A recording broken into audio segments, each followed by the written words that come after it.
예, 감사합니다. 설교 잘하라고 설교하기 전에 이 봉투를 주신 거죠.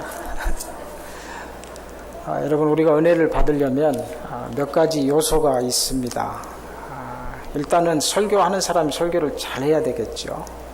그래서 유명한 그런 부흥사들이나 설교가들이 설교하면 대부분 다 은혜를 받는 것 같아요. 두 번째로는 우리 듣는 사람들이 사모하는 마음이 있어야 합니다. 그래야 설교의 은혜를 받을 수가 있는데요. 오늘은 이 봉투도 주셨고 그러니까 이 설교를 더 잘해야 될 낀데 마음에 100배 부담이 되는데 어떡하죠? 두께를 보니까 한 100배는 더 잘해야 될 것 같은 느낌이 자꾸 부담이 와가지고 그런데 여러분, 아무리 설교를 잘해도요, 또 우리가 아무리 마음에 사모하는 마음을 가져도 성령 하나님이 은혜 주시지 않으면 은혜 받을 수가 없습니다. 실은 여러분, 우리가 드라마를 보면서 혹은 어떤 이런 연극이나 이런 것들을 보면서 충분히 감동을 받을 수 있어요. 은혜 받을 수 있어요. 설교 가운데서도 우리가 감동적인 그러한 설교들을 들을 수가 있습니다. 그러나 그 설교가 아무리 우리를 감동시켜도 우리의 삶을 변화시키는 그러한 하나님의 말씀으로, 하나님의 은혜로 들려지느냐 하는 것은 우리가 할 수 있는 건 아무것도 없습니다. 전적으로 하나님께서 우리에게 은혜 주셔야만 가능할 줄로 믿습니다. 그래서 우리가 할 수 있는 것은 무엇인가요? 이 시간도 겸손히 하나님 앞에 서서 하나님의 은혜를 사모하는 것밖에 할 수 있는 게 없는 것 같아요. 제 생각에는. 여러분, 그런 사모하는 마음으로 오늘 하나님께서 우리에게 어떠한 음성을 주시는가, 그렇게 또 귀 기울여서 마음속에 새기시고 이 말씀이 여러분의 삶을 변화시킬 수 있는 그런 하나님의 음성이 되어지기를 주님의 이름으로 축원합니다. 오늘 이 야곱의 족보를 성경이 말씀하고 있어요. 그런데 이상하게 다른 족보들하고는 조금 다른 듯합니다. 야곱의 족보는 이러하니라 이렇게 시작하면서 요셉에 대해서 얘기를 하고 있거든요. 그리고 이 요셉의 생애를 얘기하기 시작하면서 꿈 얘기로 요셉을 소개하고 있는 모습을 우리가 볼 수가 있습니다. 자, 이 꿈, 요셉이 꿈을 꾸었는데요. 이 꿈을 꾸기 이전에 요셉이 어떤 사람인가 하는 것을 2절과 3절과 4절에 우리에게 간단하게 소개하고 있습니다. 일단 요셉은요, 아버지의 사랑을 듬뿍 받았던 사람입니다. 편애의 대상자였어요. 아버지가 특별히 요셉을 더 사랑했습니다. 그래서 다른 형제들하고는 차별을 두었어요. 어떤 특권 의식을 가지고 행동할 수 있는 그러한 충분한 환경을 가지고 있었던 사람이 바로 요셉입니다. 그런데 그는 어떤 삶을 살았느냐 하면 요셉이 그의 형들과 함께 양을 쳤다 이렇게 표현하고 있거든요. 그러니까 본인은 편애를 받았고 사랑을 듬뿍 받았지만 거기에 개의치 아니하고 형들과 똑같이 해야 할 일들을 성실하게 감당해 나갔던 그러한 겸손한 사람이었음을 우리가 여기서 볼 수가 있습니다. 이게 굉장히 중요한 것입니다. 형들과 함께 양을 칠 때 이렇게 말하고 있어요. 그리고 요셉에 대해서 두 번째로 소개하고 있는 것이 무엇이냐면은 그렇게 형들과 더불어 살아가고 있는데 그 가운데서 그들의 잘못을 아버지께 말하더라 이렇게 표현하고 있습니다. 이것은 우리가 요셉이 어떤 고자질하는 그러한 아주 약삭빠른 그러한, 그래서 아버지의 사랑을 더 듬뿍 차지하려는 그러한 아주 좋지 않은 사람으로 오해하기도 쉬운데요. 그런 의미가 아니고 죄에 대해서, 하나님 앞에 죄에 대해서 두려움을 가지고 있었던 사람이다라는 것을 알 수가 있습니다. 자신의 죄뿐만 아니라 형제들의 죄까지도 하나님 앞에서 이것은 두려워해야 되고 바른 삶을 살아야 되고 죄 짓지 않는 그러한 삶을 살아야 된다는 것이 그의 삶의 중심에 있었다. 그래서 그의 나중의 생애를 쭉 보면은 늘 죄와 멀리하고 죄악의 자리에 가지 아니하고 죄가 왔을 때 단호하게 뿌리치는 그런 모습을 보이고 있지 않습니까? 이러한 요셉이 이제 하나님께서 주시는 꿈을 꾸게 됩니다. 5절에 요셉이 꿈을 꾸고 이렇게 하면서 그의 꿈 얘기를 시작하는데요. 이 꿈 때문에 요셉이 굉장히 많은 어려움을 당하는 모습을 볼 수가 있습니다. 그렇지 않아도 형들이 지금 요셉을 미워하는 상황이에요. 아버지가 형들보다 요셉만 더 사랑했기 때문에, 그리고 요셉이 자꾸 자신들의 잘못을 아버지에게 고하는 그러한 얄미운 짓을 했기 때문에 형들의 입장에서 보면 그건 얄미운 짓이었거든요. 그래서 요셉을 더 미워했어요. 요셉에게 곱게 말할 수 없었어요. 그런데 거기에 대해서 이게 3단 고음이라고 하시죠. 여러분 가수들이 요즘에 3단 고음, 뭐 4단 고음, 5단 고음 이러면서 점점 이 도를 이렇게 넘어가면서 이렇게 소리를 지르는 것을 볼 수 있는데요. 이게 3단 미움이에요. 보면은. 안 그래도 미움을 받고 있는데 거기에 대해서 2단으로 요셉이 꿈을 말하니까 형들이 요셉을 미워했어요. 그리고 거기에 그치지 않냐고 요셉은 또 다른 꿈을 꾸고 또 얘기하게 되거든요. 그래서 아버지로부터 꾸짖음을 받는 그러한 일까지 당하게 되는 것을 볼 수 있습니다. 자, 요셉이 이 꿈을 꾸고 한 행동이 무엇입니까? 그것은 꿈에 대해서 얘기했다라는 것입니다. 여러분, 우리가 그냥 꿈을 꾸면서 그냥 지나칠 수도 있어요. 그리고 얘기할 수도 있습니다. 그리고 우리가 꾸는 꿈의 종류는 너무 많습니다. 그냥 일반적으로 그냥 피곤해서 꾸는 개꿈도 있고요. 또 어떤 특별한 우리에게 어떤 영감을 줄 수 있는 그러한 꿈들도 있을 수 있습니다. 그리고 하나님께서 우리에게 어떤 비전을 주기 위해서 보여주시는 꿈도 우리가 꿀 수가 있습니다. 어쨌든 간에 중요한 것은 요셉이 그 꿈을 그냥 마음속에 혼자 생각하고 있지 아니하고 자꾸 얘기했다라는 것이에요. 어떠한 시기나 또 꾸지람이나 미움이나 이런 것을 받으면서도 그 꿈을 요셉은 이야기했다라는 것입니다. 여러분, 우리가 꿈을 가지고 살아가면서 이 꿈이 정말 하나님께서 우리에게 주시는 비전인가, 우리에게 주신 어떠한 하나님의 음성인가 한 것을 구별하기 위해서 가장 중요한 잣대가 있는데요. 그것은 무엇이냐면, 오늘 요셉이 마지막 이제 이 어려운 과정을 다 거치고 나서 창세기 45장에 가보면 형들과 재회하는 모습을 보입니다. 거기에서 형들에게 고백한 그 고백, 요셉이 자기가 요셉임을 드러내고 나서 형들에게 얘기한 고백에 보면은 이 꿈이 하나님의 꿈이었구나, 하나님께서 원하시는 그런 앞으로의 일들을 요셉에게 알려주는 그런 꿈이었다는 것을 알 수가 있습니다. 요셉의 고백은 무엇이었습니까? 형들에게 말하기를 그가 무엇이라고 얘기했습니까? 내가 당신들의 아우 요셉입니다. 당신들이 애굽에 나를 판 그러한 요셉이 바로 접니다. 그런데 당신들이 나를 이곳에 팔았다고 해서 너무 무서워하거나 두려워하지 마소서, 한탄하지 마소서, 근심하지 마소서. 그리고 하면서 얘기한 얘기가 무엇입니까? 하나님께서 생명을 구원하시려고 나를 당신들의 먼저 이 땅에 보내셨습니다. 이렇게 고백하고 있어요. 생명을 구원하기 위해서.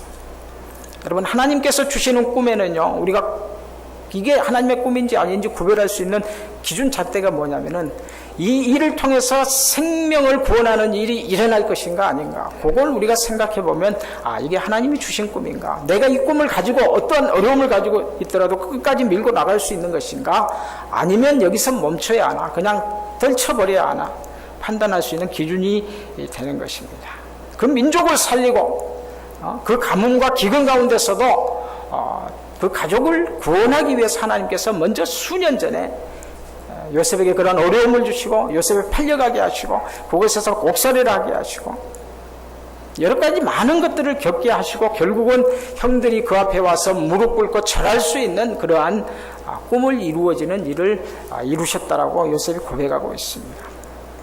우리의 꿈은요, 우리가 계획해야 할 계획들은요, 꿈이 아니더라도 우리의 삶 가운데 우리가 많은 일들을 계획하며 살아갑니다. 내가 어떻게 살아야 될 것인가, 어떤 일을 해야 할 것인가, 내일 당장 무엇을 하지, 이런 것들을 결정할 때 여러분 가장 기준이 되어야 할 그리스도인들의 삶의 기준은 무엇이냐면 바로 내가 하는 그 한순간의 그 일이, 행동이, 생각이 생명을 구원하는 일인가 아닌가, 그게 기준이 되어야 되는 것이에요.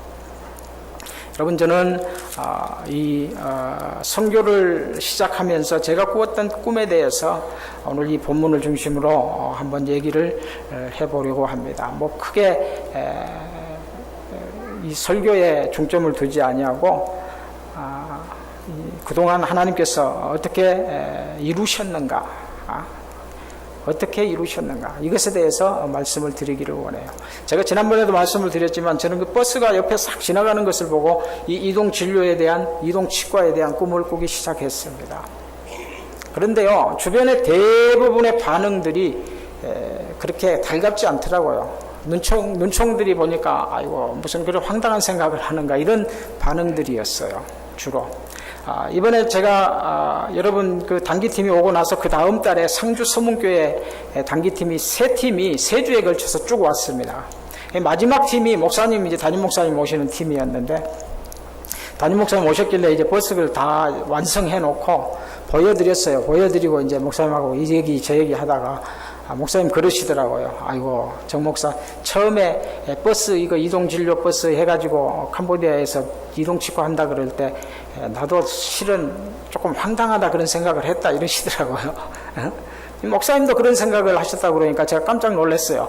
왜냐하면 그 전에 제가 말씀드렸지만 제가 이 꿈을 꾸고 나서 장로님에게, 옆에 계시는 우리 아저씨 되시는 장로님에게 이 얘기를 했더니 장로님이 그랬거든요. 아이고 정 목사는 어떻게 그렇게 황당한 생각만 하고 허황된 꿈만 꾸냐, 라고 그랬거든요. 그래서 내 속으로 장로하고 목사하고 차이가 그겁니다, 내가 그렇게 생각을 했거든요. 근데 목사님도 그렇게 생각하셨다 그러니까 내가 회개했어요. 이게 장로님만 그래 생각하는 게 아니고 목사님도 그래 생각하는 거 보니까 내가 좀 황당하기는 황당했구나, 이렇게 회개를 했습니다. 여러분, 이 황당했던 꿈이 하나님이 캄보디아에 많은 교회를 세우시고 하나님 나라를 확장해 나가실 그러한 또 많은 생명들을 구원하실 계획 가운데 저에게 주셨다는 걸 저는 확신합니다. 그렇기 때문에 이 꿈이 불과 지금 얼마 되지 않았는데 이루어졌어요. 이 이동진료버스 차량이 5억이 들어가는 그런 큰 프로젝트인데 그렇게 돈 안 들어가고 하나님께서 주셔서 똑같은 그런 진료를 이제 캄보디아에서도 할 수 있게 되었는데요. 이게 얼마나 하나님께서 주신 꿈인가, 계획인가 하는 것을 제가 확신하게 됩니다. 거기에 대해서 우리가 먼저 버스가 어떻게 해서 만들어졌고 어떻게 만들어졌는지 현장에 와서 보시면 더 실감이 날 터인데 다 오실 수는 없고, 그렇기 때문에 제가 사진을 찍어 가지고 편집을 해서 파워포인트로 해 가지고 왔습니다. 한번 보여드릴 테니까 일단 한번 보시고 또 그 다음에 말씀을 나누겠습니다. 처음에 제가 이 차를 인터넷을 통해서 지난번에 제가 왔을 때 900만 원을 주고 구입을 했습니다. 2001년식 버스인데요. 이게 엑스레이 검진 차량입니다. 한 칸 더 넘겨보세요. 처음에 샀을 때 이렇게 엑스레이 장비들하고 엑스레이 실들이 다 칸칸이 막아져 있는 그러한 버스였습니다. 그리고 이제 이 버스를 가지고 가는데 조금 여기에서 수리할 게 있었어요. 배터리도 교체하고 머플러도 갈고 뭐 이래저래 하면서 한 100만 원 정도 더 사용을 해서 여기서 구입한 총 구입비가 1000만 원이었습니다. 캄보디아로 가져와야 되겠죠. 가져가는데 제가 요거를 세금 낸 게 997만 5천 원인가 하여튼 그래요. 거의 1000만 원 가까이를 관세로 냈습니다. 그리고 한 4,000불 정도가 운송비로 들어갔어요. 그래서 총 해서 제가 원래 계획했던 정도 한 25,000불 정도 미화로 그렇게 들어가서 이 버스를 구입해서 보냈습니다. 자, 다음 슬라이드요.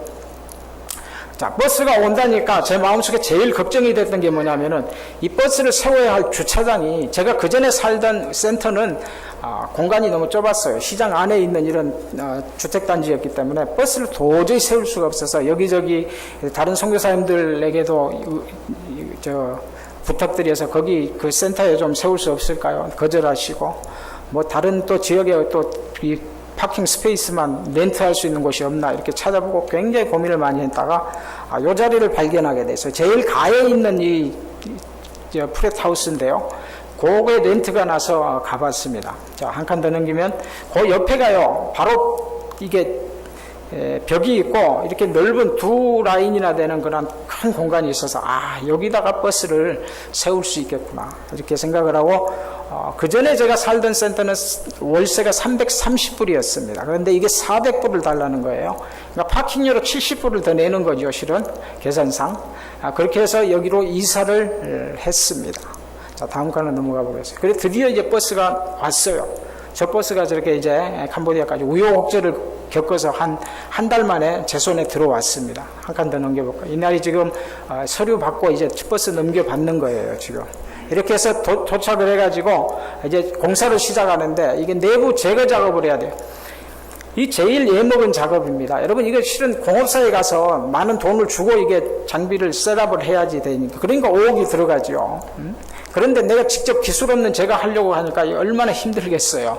다행히 지금 왼쪽에 있는 목사님이 석영철 목사님인데요. 저하고 같이 사역하는 처음 여러분 1회 때 단기선교 왔을 때 했던 교회 목사님이십니다. 재주가 많아요. 그래서 뭐 직접 교회도 지으시고 이러니까 같이 합시다 이래가지고 저걸 시작을 했는데 목사님이 아주 기술이 많아서 저걸 지금 내부를 지금 제거하는 작업인데 엑스레이 검지 차량이라 얼마나 튼튼하게 잘 해놨는지 다 용접으로 해놓고 뭐 안에 이제 엑스레이 방출되지 말라고 나무로 그냥 해서 얼마나 무거운지요. 이거 다 철거하는데 굉장히 힘들었어요. 여기 제거 작업을 시작해서 제거하니까 이 바닥이 지금 형편없죠. 버스 내부인데 뭐 철판이 깔려 있는 거 다 뜯어내고 막 이래가지고 아주 지저분하고 여기다 이제 어떻게 셋업을 하느냐 고민이 되기 시작했어요. 진짜 이건 뭐 감당이 안 될 것 같은 그런 생각이 들었습니다. 그럼에도 불구하고 하나님이 은혜 주셔서 또 넘겨보세요. 이제 일이 진행이 돼 가는데 여러 가지 많은 것들을 부착해야 된다. 일단 치과는 물이 필요하죠. 그래서 지금 물탱크 200리터짜리 물탱크를 밑에다가 지금 부착하는 그런 작업을 성목사님하고 저하고 하고 있습니다. 그리고 이제 내부 인테리어, 지금 옆에 벽을 우리가 지금 필름지를 여기서 제가 사가지고 한 막기를 사가지고 갔어요. 그래가지고 다 그냥 발랐습니다. 그것도 성목사님이 거의 하셨어요. 이렇게 해가지고 지금 내부 인테리어를 하고 있고요.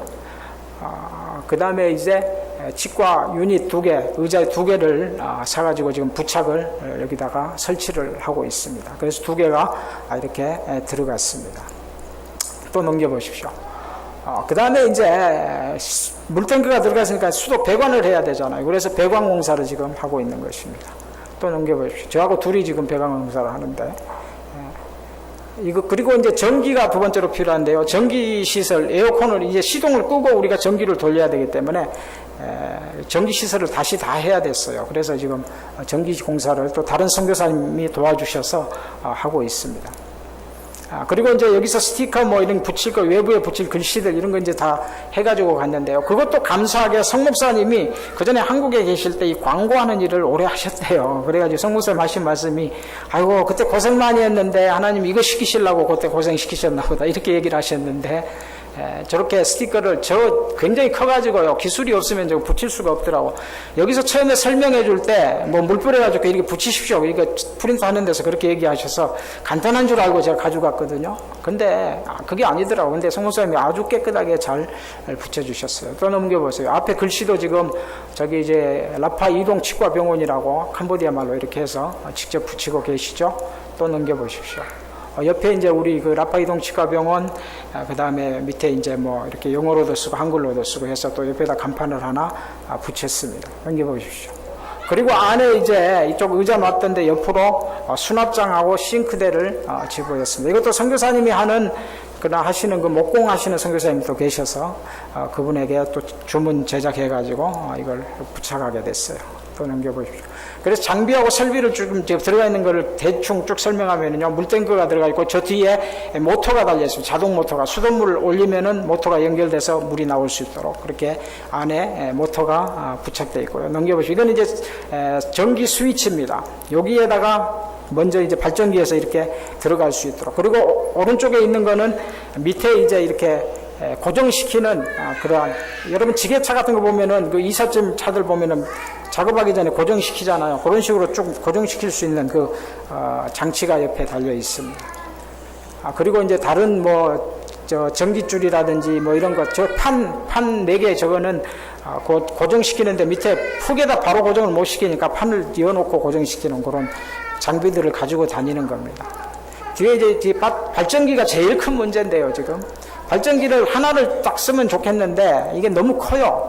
그래서 지금 2개로 해가지고 작은 거에서 2개를 지금 집어였습니다. 저기에 적재함에 들어가야 되니까 2개를 할 수밖에 없었어요. 근데 문제는 이게 기름값이 너무 많이 든다는 게 문제예요, 지금. 다음으로 넘겨보세요. 그 다음 칸에는 저게 이제 두 개 통은 치과에서 이렇게 석션 하면은 빨아들이면은 이제 환자 입에서 나오는 것들이 다 요리 떨어집니다. 그러면 이제 치우게끔 밑에 폐수통이 두 개 있고요. 그 뒤에 있는 게 컴프레셔, 치과용 컴프레셔.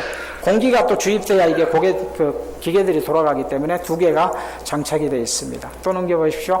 안에는, 내부에는 지금, 오른쪽에는 물통이 있죠. 시원한 물들을 마셔야 되니까, 거기에 하나 달아놨고요. 그 옆에는 이제 소독하는 기계입니다. 위에는 소독하는 기계, 밑에는 이제 소독해서 이렇게 적외선 그 전구로 해가지고 이렇게 깨끗이 하는 그 기계를 달아놨습니다. 이거 싱크대입니다. 안에 싱크대 달아서 물을 쓸 수 있도록 그렇게 했습니다. 그리고 이게 지금 이제 수납장하고 이쪽에 있는 거는 전기 스위치들입니다. 저기서 이제 다 컨트롤해서 전구도 켜고 에어컨도 켜고 이렇게 할 수 있도록 해놨어요. 그래서 버스 외부가 지금 이렇게 완공되어 있고요. 라파 이동 치과병원 이러면 라파가 무슨 뜻인가 이 사람들이 몰라요. 그래서 그림하고 이쪽 그 연두색 있는 그 간판 사이에 잘 크게 안 보이겠지만 쭉 한 줄로 파란 오렌지색 라인 위에 파란 글씨가 있죠. 그게 캄보디아 말로 나는 너희를 치료하는 여호와 하나님이시라는 성경 구절을 쭉 써놨습니다. 나팔란 무슨 뜻입니까? 이렇게 해가지고 쭉 이렇게 설명을 해놓았어요. 그래서 사람들이 알 수 있도록 이렇게 버스를 완전히 다 셋업을 해서 지난 3주 전 금요일 날 이제 하루 저희 센터 앞에서 동네 분들도 오시라고 그러고 거기는 이제 잘 사는 분들이 프놈펜 시내니까 뭐 이렇게 무료 진료할 의미는 별로 없어요. 그런데 버스가 잘 되는지 진료 시설이 잘 셋업이 되는지 실험을 해봐야 되기 때문에 이렇게 해서 이제 그분들을 오라 그러고 경비들 오라 그러고 또 센터에 있는 여기 사진은 이제 그 옆에 학사 사역 하시는 선교사님네 있는 애들 시골에서 올라와서 거기서 학교 다니면서 공동 생활하는 그 기숙사 센터에 있는 청년들입니다. 이렇게 오라 그래서 치료를 그날 했습니다. 넘기면 이렇게 지금 안에 이제 다 셋업돼 가지고 의사 두 분, 간호사 두 분이 현지인 간호사들이 이렇게 진료하는 모습이에요. 버스 안에 있는 모습입니다. 이게 이렇게 진료를 했습니다. 그리고 2주 동안에 이제 그 보건복지부에 얘기를 해가지고 우리가 이건 이제 2주만 3번, 3일씩 이렇게 해서 들어갈 테니까 2곳만 선정을 해달라 그랬더니 시골에 있는 보건소 2군데를 선정을 해줘서 2주 동안 2군데 보건소에 가가지고 한 400명 정도 진료를 했어요. 그러니까 무척 많이 한 거예요. 의사 두 세트 가지고 의사 2분이 가서 6일 동안에 400명을 한다는 거는 제가 옆에서 그냥 의자 비면은 바로 집어였고 눈치 안 보고 그냥 막 집어해니까 가능한 거지. 의사들 그냥 놔두면 하루에 뭐 한 10명 보면 많이 봤다 이러는데 그만큼 해내겠어요. 그러나 하나라도 더 해줘야 되겠다는 그런 마음에 또 거기는 실은 이제 보건부에서 이렇게 지정해 준 곳이기 때문에 우리 계속 갈 곳은 아니에요. 그러니까 온 김에 많이 해줘야 되니까 그렇게 해서 한 400명을 진료를 단기간에 그냥 했습니다. 넘겨보세요. 이 아이 지금 자세히 안 보이지만 이가 지금 앞니 2개가 지금 시커멓게 썩기 시작했어요. 그래서 시커매지더라고요. 다음 카트 넘겨보세요. 의사들이 다 긁어냈습니다. 구멍이 지금 3개나 보이죠?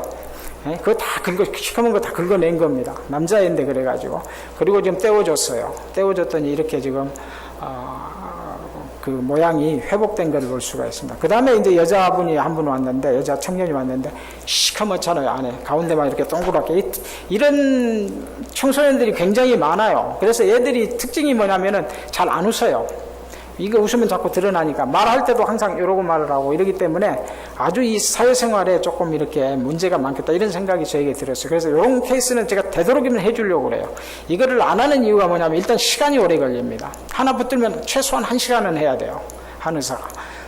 그리고 돈이 많이 들어요. 왜냐하면 이게 재료가 비싸거든요. 그래서 지금 이걸 잘 안 하는데 이런 케이스가 오면 무조건 해라고 그래요. 나는. 왜냐하면 이게 회복이 돼야 되거든. 이게 회복이 되면은요 잘 웃고 성격이 밝아지고 앞으로 사회생활에 아주 적극적이 되고 이게 치유지. 이빨 치유하는 데만 중점을 두면 안 된다. 그게 저의 평소 생각입니다. 그 다음 카트 넘겨보면은 완전 동그랗게 다 파냈잖아요. 이렇게 파내서 그 다음 카트에 넘겨보세요. 이렇게 떼워서 회복을 시켜줬습니다.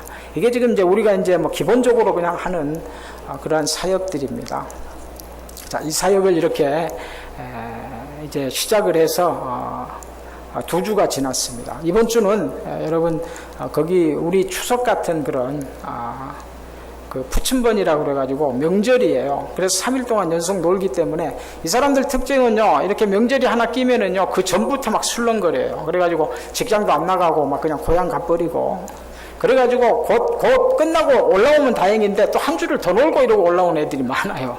그래서 이게 일이 안 되기 때문에 이번 주 한 주가 마치 비어 있고, 그리고 제가 이제 여기 다 보면은 지금 눈에 안 띄는 게 있는데 가장 기본적이지만 가장 중요한 장비가 있습니다. 그게 뭐냐면 엑스레이예요. 엑스레이. 이제 눈으로 이렇게 진단하고 하지만 우리가 하는 거기 때문에 이게 잘못 판단할 수가 있어요. 눈으로만 봐서는 정확한 진단이 필요한데 이걸 뽑아야 될지 치료해 줘야 될지 판단할 때 의사가 판단을 하는데 그냥 뽑는 경우도 있지 않겠어요?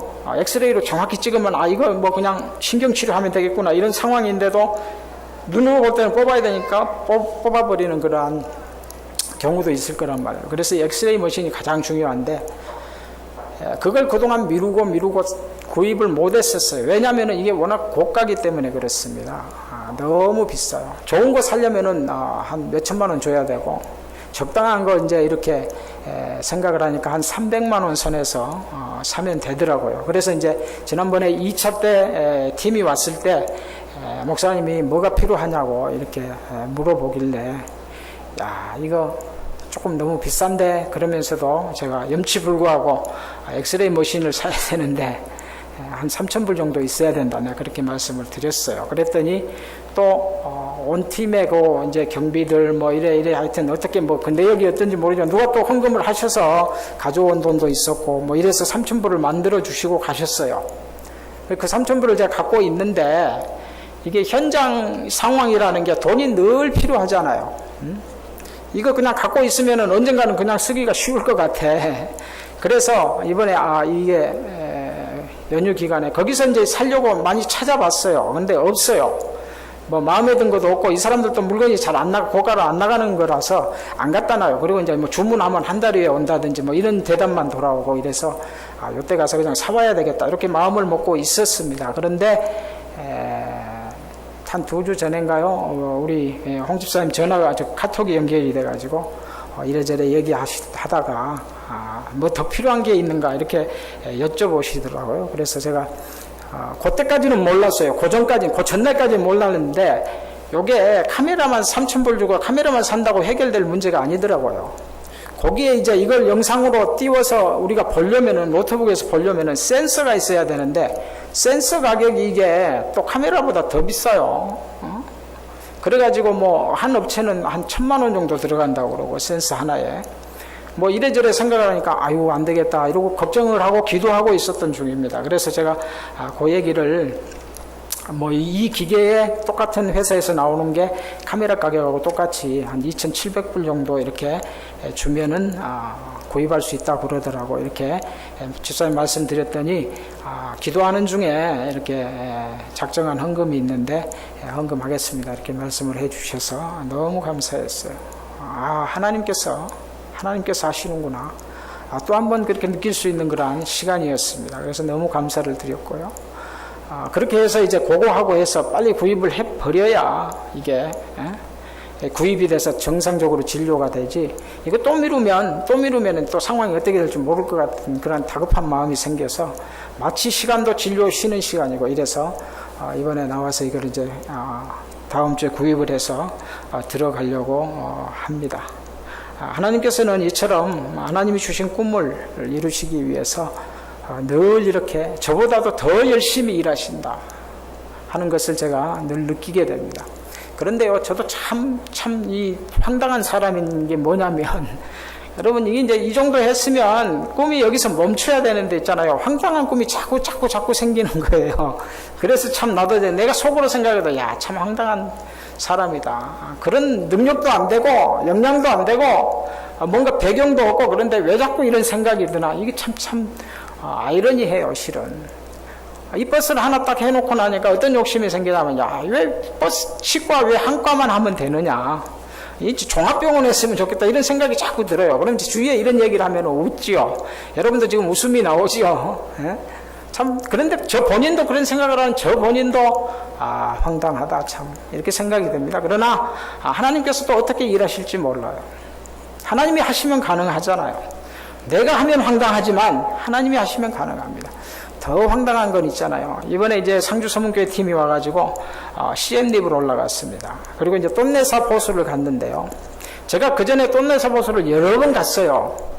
가족이 와서 또 가보기도 하고 팀들이 와서 가보기도 하고 여러 번 갔는데 그때는 아무 생각 없었어요. 근데 이번에 갔는데 있잖아요. 버스를 딱 해놓고 이번에 갔는데 그 수상가옥들 못 사는 사람들, 베트남 난민들, 그리고 그 아주 취약한 그러한 환경 가운데서 생활을 해나가는 그 수상가옥에 사는 사람들을 보니까요.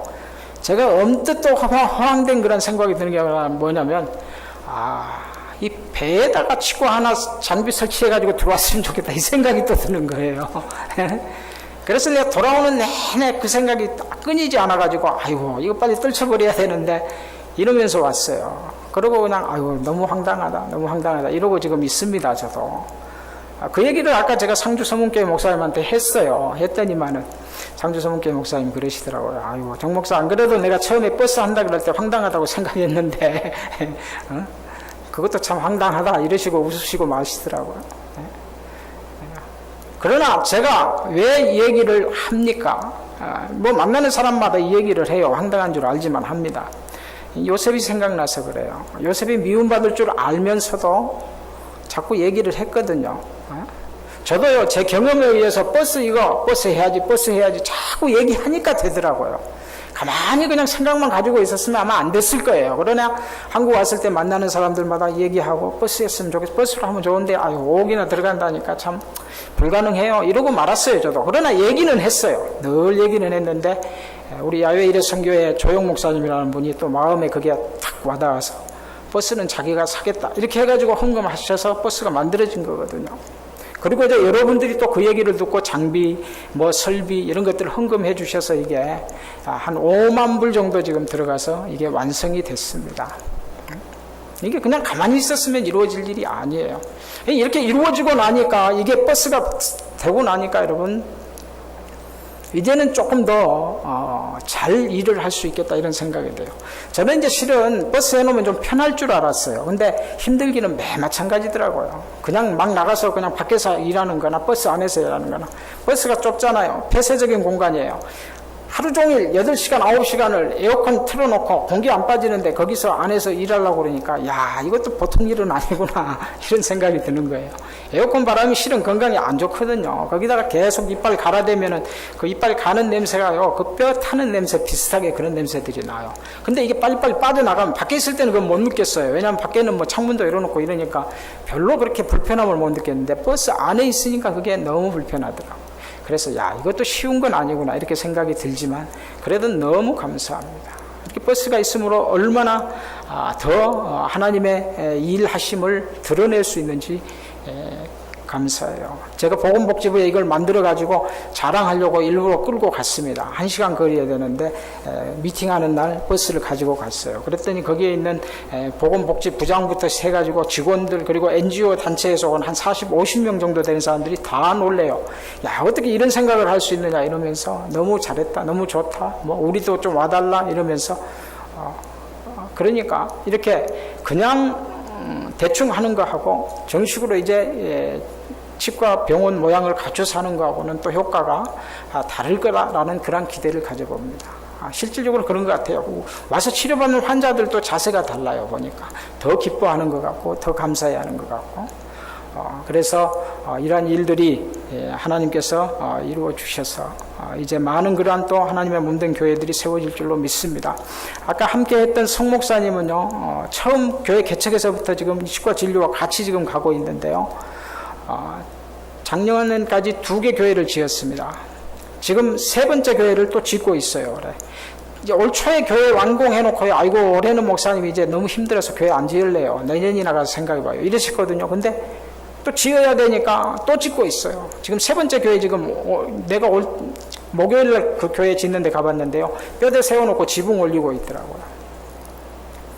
그리고 하신 말씀이 또 한 교회에서 한 목사님이 교회를 지을 생각을 가지고 땅을 좀 봐달라고 그런다고 뭐 한 2천만 원 정도 이렇게 헌금 예산을 가지고 할 생각이라고 그래서 내년에 또 지어야 됩니다. 이러시더라고요. 그러면은 3년 만에 지금 4개, 내년 이제 4년째 들어가니까 4개를 짓는 거예요, 교회를. 마을마다. 근데 필요해요, 그게. 제가 그 목사님은 최소한 10개 정도는 지어서 이렇게 관리하고 목회할 수 있는 그러한 지역이기도 하고 그분의 능력도 되고 또 하나님이 그게 뜻인 것 같다라고 기도하는 중에 생각해서 늘 얘기했거든요. 그랬더니 그 목사님이 아이고, 목사님 말씀대로 10개는 할란가 봐요. 이러면서 그냥 힘들어도 해야죠. 지금 땀 흘리고 계셔요. 이처럼 하나님께서 이러한 일들을 위해서 많은 사람들의 육체 아픔을 치유할 뿐만 아니고 또 영혼까지 치유하는 하나님의 몸된 교회들, 하나님의 나라의 확장에 하나님이 일하신다는 것을 확신합니다. 여러분, 이 일이 제가 하는 일이 아닙니다. 저 혼자 하는 일이 아니에요.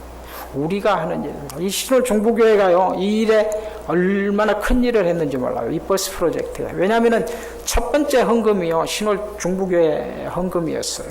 여러분, 작년에 바자회 했죠, 여전도에서. 거기서 남은 수익금 93만 원을 첫 번째 버스 헌금으로 이렇게 주셨기 때문에 그게 힘이 되어서, 그게 기초가 되어서 2만 5천 불이 헌금이 되어졌고, 그리고 또 5만 불이 헌금이 되어져서 이 버스를 완성할 수 있었습니다. 저의 일이 아니고 우리의 일입니다. 여러분, 기도하셨잖아요. 예? 여러분들이 이제 나가서 얘기하고 간증할 때 우리 교회가 캄보디아에 나파 이동 직과한다 이렇게 자신 있게 말씀하셔도 돼요. 우리의 사역입니다. 저는 늘 일하면서 나 혼자 한다고 생각하지 않아요. 이게 내 일이라고 생각하지 않습니다. 절대. 물론 하나님의 일이죠. 하나님께서 하시죠. 그건 우리의 신앙적인 믿음적인 부분이고 우리가 하는 겁니다. 신월 중부교회가 하는 겁니다. 그런 마음을 가져야 여러분들이 또 더 열심히 기도할 수 있습니다. 그렇게 생각을 하시고 더 기도해 주시고 저의 호황된 꿈이 또 먼 훗날 하루속히 이루어져서 또 내 사보수에 배가 떴다 그러더라 이런 소식이 들릴 수 있도록 여러분 기도해 주시고 또 함께 관심을 가져주시면 감사하겠습니다. 기도하겠습니다. 하나님 은혜를 감사합니다. 짧은 시간이지만 또 그동안 되어졌던 그러한 일들을 함께 나누며 하나님의 하시는 일들에 우리가 또 영광 돌리며 감사할 수 있는 시간을 가질 수 있도록 은혜 허락하심을 감사합니다. 아버지 하나님, 우리가 그동안 캄보디아에 했던 이런 모든 일들이 앞으로도 더욱더 열심히 진행되어서 캄보디아에 주의 복음이 전해지는 그날까지 우리가 최선을 다해서 기도하며 함께 할 수 있도록 은혜로 더하여 주시옵소서. 이 일을 위해서 헌신하고 헌금하고 기도하는 우리 성도님들의 개인 가정 위에 하나님 함께 하시고 늘 축복하셔서 물질적인 축복뿐만 아니라 마음속에 더 큰 기쁨을 갖게 하시고 또 마음속에 큰 비전을 가져서 우리가 함께 세계 복음화를 위해서 나아갈 수 있는 우리 모두 될 수 있도록 하나님 함께하여 주시옵소서. 감사하며 예수님의 이름으로 기도합니다. 아멘.